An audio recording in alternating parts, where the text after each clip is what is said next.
Hello friends, welcome to Sofel's cooking. இன்றைக்கி நம்ம கிச்சனில் பார்க்க போகிற ரெசிபி எல்லாருக்குமே ரொம்ப பிடிச்ச நண்டு கறி தான் பார்க்க போகிறோம். கொஞ்சம் அதோட டிஃப்ரெண்ட்டாக தண்டு கீரை போட்டு எப்படி செய்கிறதுன்னு பார்க்கலாம் வாங்க. ஃபஸ்ட்டு மசாலா பேஸ்ட் ரெடி பண்ணிடலாம். அதுக்கு சின்ன வெங்காயம் ஒரு 20, பூண்டு பல் 15, பச்சை மிளகாய் ஒரு 4, சீரகம் 1/2 டீஸ்பூன், சோம்பு 1/2 டீஸ்பூன், மிளகு 1 டீஸ்பூன் எல்லாத்தையும் கிரைண்ட் பண்ணி பேஸ்ட் ரெடி பண்ணி வச்சுருக்கலாம். இப்போது ஒரு பேனில் தேவையான அளவு எண்ணெய் ஊற்றிக்கலாம். 1 டீஸ்பூன் கடுகு, 10 சின்ன வெங்காயம் போட்டுக்கலாம். கொஞ்சம் கருவேப்பிலை போட்டுக்குவோம்.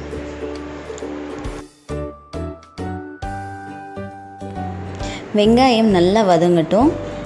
வதங்கினோடனே நம்ம வாஷ் பண்ணி வச்சுருக்க நண்டையும் இதில் சேர்த்து நல்லா வதக்கலாம்.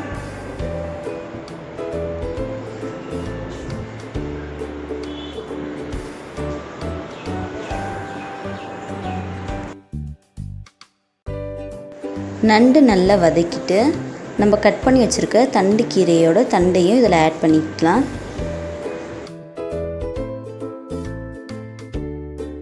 நண்டோட இந்த கீரை தண்டையும் நல்லா கிளறி விட்டுட்டு நம்ம அரைச்சி வச்சுருக்க பேஸ்ட்டை வந்துட்டு ஆட் பண்ணலாம்.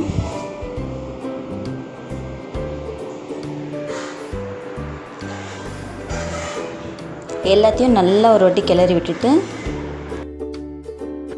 அப்படியே கொஞ்ச நேரம் வேக விடலாம். அப்போ தான் அதோட பச்சை வாசனை எல்லாம் போகும். இப்போ நமக்கு தேவையான அளவு தண்ணி ஊற்றிக்கலாம். தண்ணி ரொம்ப ஊற்ற வேண்டாம். இப்போ 1 டீஸ்பூன் மஞ்சள்தூள் போட்டுக்கலாம். தேவையான அளவு உப்பு எல்லாத்தையும் ஒரு வாட்டி கலந்துட்டு டேஸ்ட் ஒரு வாட்டி செக் பண்ணிவிட்டு நம்ம மூடி போட்டு மூடி வச்சிடலாம். நல்லா கொதி வந்துடுச்சு. இப்போ ஒரு 1 மினிட் நல்லா கொதிக்க விடலாம். அந்த கிரேவி வந்து நல்லா திக்காக ஆரம்பிக்கும்.